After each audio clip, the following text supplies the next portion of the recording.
नमस्कार, आप देख रहे हैं सत्य हिंदी का दोपहर 2 बजे का बुलेटिन और मैं हूं आपके साथ नूर। राजस्थान के जर्जर स्कूल के नवनिर्माण को सरकार की मंजूरी मिल गई है, जिसे सीजेपी ने बड़ी जीत बताया है। उधर कार्यकाल विवाद पर बीसीआई चेयरमैन मनन कुमार मिश्रा ने कहा कि मेरी ताकत वकीलों का समर्थन है, जब तक वे चाहेंगे मैं पद पर रहूंगा। वहीं इस बीच बीएसपी प्रमुख मायावती ने आर्थिक आधार पर आरक्षण की मांग को गलत बताया है। इन्हीं खबरों पर इस बुलेटिन में बात करेंगे, लेकिन पहली नजर सुर्खियों पर डालते हैं। राजस्थान के जर्जर स्कूल के नवनिर्माण को सरकार की मंजूरी, 1 सितंबर से शुरू होगा काम। आरक्षण हटाओ आंदोलन पर मायावती बोली, आर्थिक आधार पर आरक्षण की मांग सही नहीं। महाराष्ट्र बीजेपी उपाध्यक्ष केशव उपाध्याय ने राहुल गांधी के कार्यक्रम को बताया comedy show. BCI chairman Manan Kumar Mishra बोले, मेरी ताकत वकीलों का समर्थन, जब तक वे चाहेंगे मैं पद पर रहूंगा। अब खबरें विस्तार से। जयपुर के बगरू विधानसभा क्षेत्र के रामपुर कमनपुरा गांव के जर्जर सरकारी स्कूल की नई इमारत का काम 1 सितंबर से शुरू होगा। सीएमओ कार्यालय के मुताबिक स्कूल की नई बिल्डिंग के लिए 18 लाख रुपए मंजूरी किए गए हैं। इनमें से 6 लाख रुपए विधायक कोष से और 12 लाख रुपए डीएमएफटी से दिए जाएंगे। दरअसल इसी स्कूल की खराब हालत को लेकर कॉकरोच जनता पार्टी ने सवाल उठाई थी। स्कूल के निरीक्षण के दौरान सीजेपी कार्यकर्ताओं पर बीजेपी के कथित गुंडों ने हमला किया था। मामला पुलिस थाने तक पहुंचा। दोनों पक्षों की ओर से क्रॉस एफआईआर दर्ज की गई। सीजेपी प्रवक्ता आशुतोष रांका ने स्कूल के पुनर्निर्माण के फैसले को संगठन की बड़ी जीत बताया। उन्होंने मुख्यमंत्री भजनलाल शर्मा पर निशाना साधते हुए कहा कि स्कूल का काम पहले भी शुरू किया जा सकता था, इसके लिए विवाद और हिंसा की जरूरत नहीं थी। रांका ने आगे कहा कि आरोपियों की गिरफ्तारी तक सीजेपी अपना आंदोलन जारी रखेगा। साथ ही राजस्थान के सभी सरकारी स्कूलों की स्थिति सुधारने की मांग भी जारी रहेगी। बार काउंसिल ऑफ इंडिया के चेयरमैन मनन कुमार मिश्रा के कार्यकाल का विवाद लगातार बढ़ता ही जा रहा है। अब इस पूरे मुद्दे पर मनन कुमार मिश्रा का बयान सामने आया है।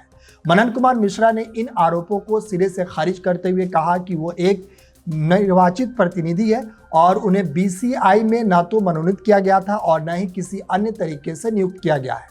याचिका के आरोपों के बीच मिश्रा ने दो टूक जवाब देते हुए कहा कि मेरी ताकत वकीलों का समर्थन है, जब तक वे चाहेंगे मैं पद पर रहूंगा। सुनिए मनन कुमार मिश्रा ने आगे क्या कुछ कहा। काउंसिल के सदस्य चाहेंगे उतना दिन मैं रहूंगा।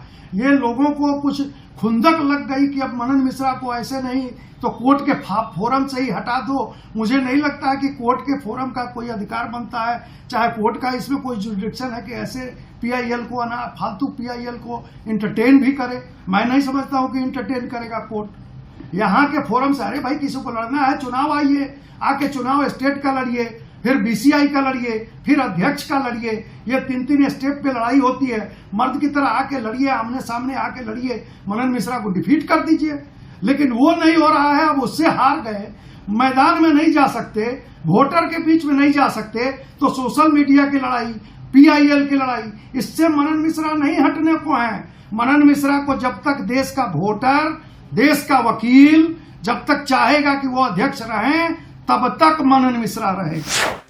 बीएसपी प्रमुख मायावती ने दिल्ली के जंतर मंतर पर हुए आरक्षण हटाओ आंदोलन पर सवाल उठाए है। मायावती ने एक्स पर पोस्ट कर अपनी बात रखी। उन्होंने कहा कि एससी, एसटी और ओबीसी को संविधान के तहत आरक्षण मिला है, इसके खिलाफ आर्थिक आधार पर आरक्षण की मांग करनी सही नहीं है।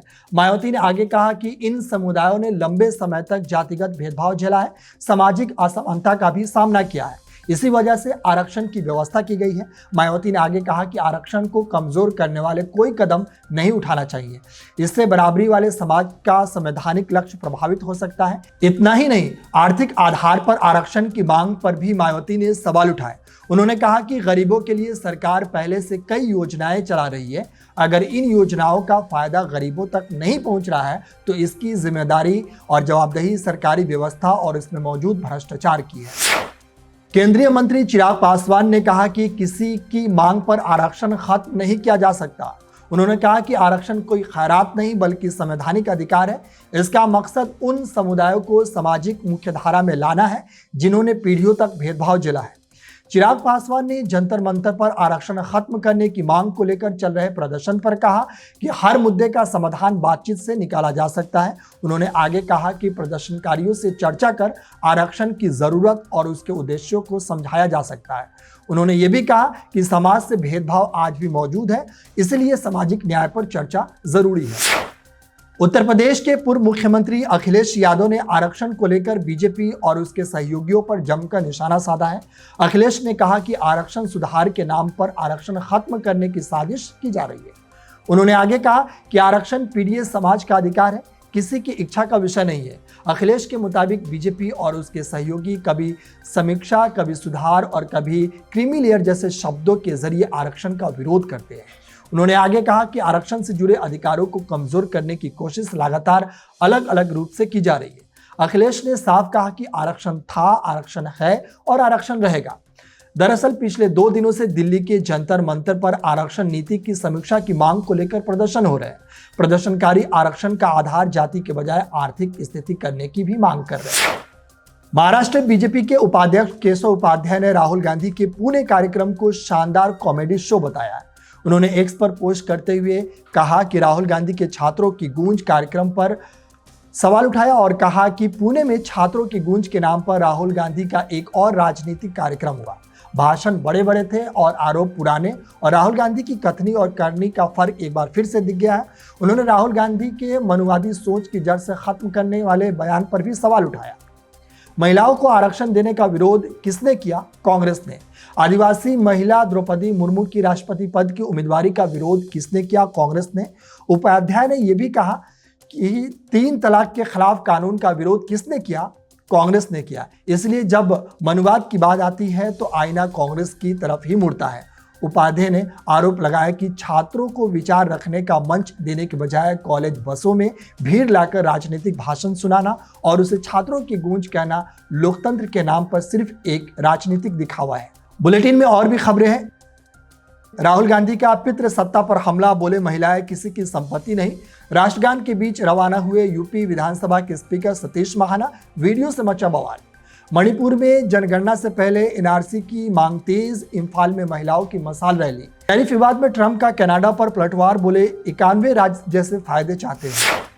कांग्रेस नेता राहुल गांधी ने पुणे में छात्रों की गूंज कार्यक्रम के दौरान पितृसत्ता और मनुस्मृति वाली सोच की आलोचना की। छात्राओं से बातचीत करते हुए उन्होंने कहा कि लड़के और लड़कियों के लिए अलग अलग सामाजिक नियम नहीं होने चाहिए। राहुल ने प्रधानमंत्री नरेंद्र मोदी की उस टिप्पणी पर भी सवाल उठाया जिसमें जंतर मंतर प्रदर्शन के दौरान लड़कियों की कथित अभद्र भाषा को कल्चरल शॉक बताया गया था। राहुल ने कहा कि अगर लड़के गाली दे सकते हैं तो ये सामान्य है, लेकिन लड़कियों के ऐसा करने पर सवाल उठते हैं। उन्होंने मनुस्मृति का हवाला देते हुए कहा कि महिलाएं पिता, पति या बेटों को नहीं, अपनी खुद की पहचान बनानी होगी। राहुल ने महिलाओं से पितृसत्ता का पिंजरा तोड़ने पर मुखर बनने और अपनी जगह बनाने की भी अपील की। उन्होंने महिलाओं को भारत की बड़ी ताकत बताते हुए कहा कि बेटी, पत्नी या मां होना उनकी पूरी पहचान नहीं हो सकती। उत्तर प्रदेश विधानसभा के स्पीकर सतीश महाना का एक वीडियो खूब तेजी से सोशल मीडिया पर वायरल हो रहा है। वायरल वीडियो में साफ देखा जा सकता है कि सतीश महाना राष्ट्रगान के दौरान मंच से नीचे उतरते हैं और कार्यक्रम स्थल से रवाना हो जाते हैं। राष्ट्रगान पूरा होने से पहले सतीश महाना अपनी गाड़ी में बैठकर चले गए। दरअसल सतीश महाना शैक्षणिक संगोष्ठी कार्यक्रम में मुख्य अतिथि के तौर पर उन्नाव पहुंचे थे। इस दौरान उन्हें गार्ड ऑफ ऑनर दिया गया। गार्ड ऑफ ऑनर के खत्म होते ही राष्ट्रगान शुरू हुआ और महाना हाथ जोड़कर अपनी गाड़ी की तरफ चल पड़े। इस दरमियान राष्ट्रगान बज रहा। मणिपुर की राजधानी इंफाल में जनगणना से पहले एनआरसी की मांग तेज हो गई है। एनआरसी की मांग करते हुए महिलाओं ने जमकर विरोध प्रदर्शन किया। सड़कों पर महिलाओं ने मशाल रैली निकाली। आगामी जनगणना से पहले राष्ट्रीय नागरिक रजिस्टर यानी एनआरसी को लागू और अपडेट करने की मांग उठने लगी है। खुराई अनुबा क्लब की महिलाओं ने लामलोग बाजार में जोरदार प्रदर्शन किया।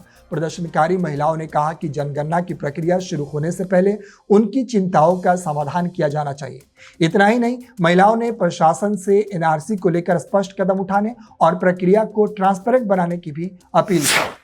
कनाडा और अमेरिका के बीच एक बार फिर ट्रेड विवाद शुरू हो गया है।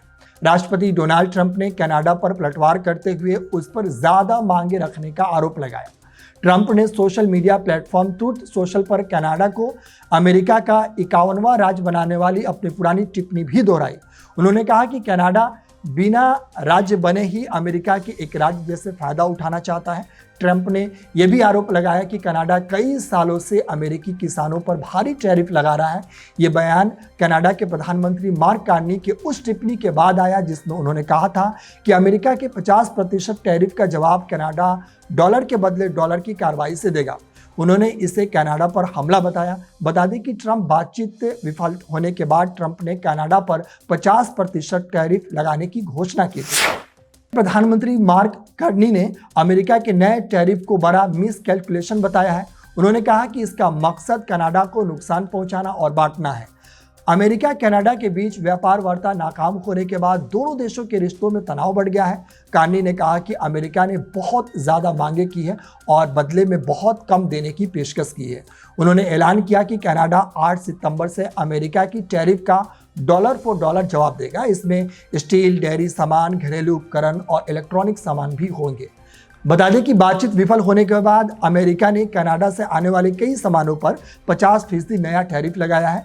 ये पहले से लागू स्टील, एल्युमिनियम, कार और लकड़ी पर टैरिफ के अलावा है। नया शुल्क करीब 20 अरब डॉलर के सामान पर लागू होगा। हालांकि ये कुल कनाडाई आयात का लगभग 5% है। अमेरिकी राष्ट्रपति डोनाल्ड ट्रंप ने अब तक इस पर कोई बयान नहीं दिया है। फिलहाल इस बुलेटिन में इतना ही। बाकी ऐसे ही तमाम छोटी और बड़ी खबरों के लिए हमारे साथ जुड़े रहिए और देखते रहिए सत्य हिंदी।